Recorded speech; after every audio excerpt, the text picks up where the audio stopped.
Back to my channel Manideepa వర్ణన.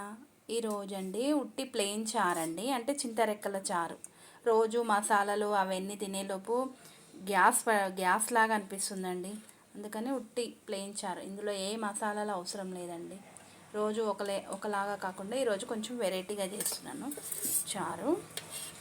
ఇందులో ఒక 2 స్పూన్స్ ఆయిల్ వేయాలండి. తర్వాత జీలకర్ర వేయాలండి, కొంచెం జీలకర్ర. ఇలా జీలకర్ర వేసిన తర్వాత చిటికెడు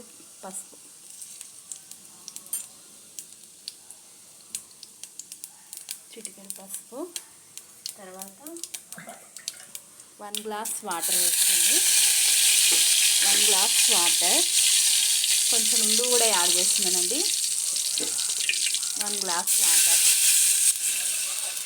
1 గ్లాస్ 2 గ్లాస్ పోసుకోవచ్చండి, ఏం కాదు. 2 గ్లాస్ వాటర్ క్వాంటిటీ బట్టి. ఇది బాగా మసులుతుంటుంది కదండి, ఇది బాగా మసలాలండి. ఇది బాగా మసులుతుంది కదండి, అప్పుడు మనం ఆల్రెడీ ముందే క్లీన్ చేసి పెట్టుకున్న చింతపండు రెక్కలు వేయాలండి. చింతపండు రెక్కలు వేయాలి. తర్వాత ఒక గుప్పెడు కరివేపాకు తీసుకోండి, గుప్పెడు ఇలా వేసుకోవాలి. ఇందులో ఎలాంటి మసాలాలు వాడట్లేదండి, ప్లెయిన్ చారు ఇది, ఉట్టి చింతరెక్కల చారు. ఇది చాలా బాగుంటుంది టేస్ట్, పిల్లలు కూడా చాలా మంచిగా తింటారండి, మనం కూడా తినొచ్చు, బాగుంటుంది చారు.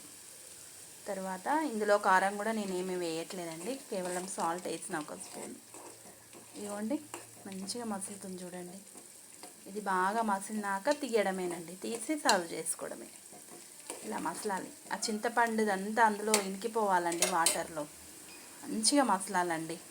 చారు స్మెల్ వస్తుంది బాగా, చాలా బాగా మసులుతుందండి. ఇది మసులుతున్న తర్వాత మనం 2 గ్లాస్ వాటర్ తీసుకున్నాం కాబట్టి 1.5 గ్లాస్ కావాలండి. బాగా మసలాలి. ఇది మసిలిన తర్వాత సర్వ్ చేసుకోవడమే. ఇప్పుడు అయిందండి, ఇది తీసి మన బౌల్లో సర్వ్ చేసుకోవడమే.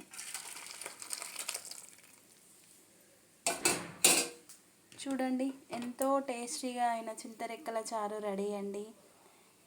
చాలా తినాలనిపిస్తున్న కొద్దీ తినబుద్ధి అవుతుంటుందండి ఈ చారు. నా వీడియో మీకు నచ్చినట్టయితే లైక్ చేయండి, షేర్ చేయండి, సబ్స్క్రైబ్ చేసుకోండి. Bye bye.